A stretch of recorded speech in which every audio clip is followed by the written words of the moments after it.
लग्नाचे दागिने म्हणजे श्रीमंत पेशवाई दागिने, नाशिकचे सुप्रसिद्ध सराफ मयूर अलंकार सराफ। ताज्या बातम्यांसाठी नाशिक न्यूजच्या YouTube चॅनलला सबस्क्राईब करा आणि बेल आयकॉनला प्रेस करा।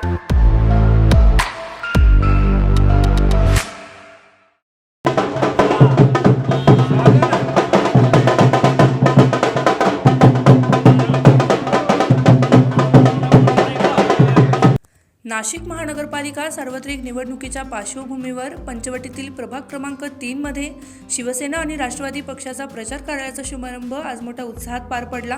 पंचवटीतील प्रभाग क्रमांक 3 मध्ये शिवसेना आणि राष्ट्रवादी काँग्रेस पक्षाच्या अधिकृत उमेदवारांच्या प्रचार कार्यालयाचे उद्घाटन आज दीपलक्ष्मी मंगल कार्यालय हिरवाडी रोड येथे संपन्न झाले। हा शुभारंभ शालेय शिक्षण मंत्री नामदार दादाजी भुसे आणि अन्न व औषध प्रशासन मंत्री नामदार नरहरी झिरवाळ यांच्या शुभ हस्ते पार पडला।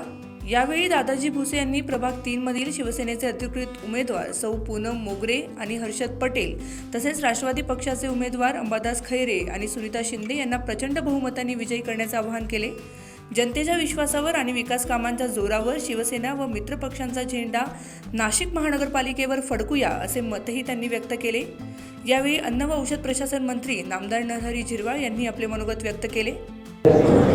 त्यांच्याबरोबर अगदी मी तर बघितलं पहिल्या दिवसापासून ज्यांनी आपल्या शिवसेनेची धुरा अतिशय समर्थपणे लढवली, किल्ला लढवला असं म्हणलं तर वाईट ठरणार नाही असे हेमंत आप्पा गोडसे माजी खासदार, त्याचप्रमाणे करंजकर आप्पा, उपस्थित सर्व व्यासपीठावरील नगरसेवक म्हणायचं ना, नगरसेवक सर्व नगरसेवक, सर्व विविध सेलचे पदाधिकारी, बंधू आणि भगिनी,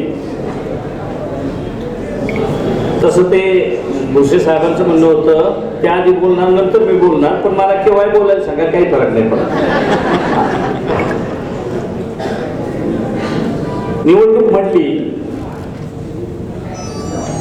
की आरोप प्रत्यारोप ह्या गोष्टी होतच असतात, परंतु आपल्याजवळ खूप काही सारे मुद्दे असे आहेत की आपण निवड डायरेक्ट कोणाच्या तरी नेतृत्वाखाली काम करायला चाललोय किंवा जनतेला एक शब्द देतोय, तर तसा प्रकार नाही का जे दादांनी आपल्याला उल्लेख करून सांगितलं।